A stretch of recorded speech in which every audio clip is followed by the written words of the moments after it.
Hi అండి. ఈ మెథడ్‌లో పైపింగ్ చేయడం అనేది ఒకసారి ట్రై చేయండి.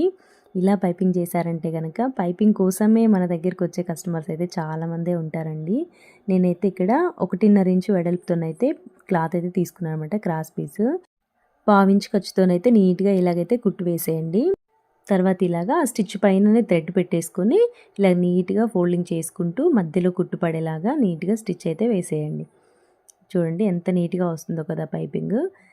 12 నెంబర్ థ్రెడ్ అయితే తీసుకోండి. అదైతే పర్ఫెక్ట్‌గా ఉంటుందన్నమాట బ్లౌజెస్‌కి. ఇలాగ నీట్‌గా స్టిచ్ వేసుకుంటూ వచ్చేయండి. మధ్యలో కుట్టు పడేలాగా నీట్‌గా ఇలా ఫోల్డ్ చేసుకుంటూ కుట్టేసేయండి ఇలాగ. తర్వాత థ్రెడ్ కట్ చేసుకొని నీట్‌గా రివర్స్ చేసుకొని ఇలా ఫోల్డ్ చేసుకొని అయితే స్టిచ్ వేసుకోవచ్చు. లేదంటే హెమ్మింగ్ కూడా చేసుకోవచ్చండి. అది కస్టమర్స్ చాయిస్‌ని బట్టి ఉంటదనమాట. ఓకే ఫ్రెండ్స్, వీడియో నచ్చితే లైక్ చేయండి. సబ్స్క్రైబ్ చేసుకోవడం మాత్రం మర్చిపోకండి.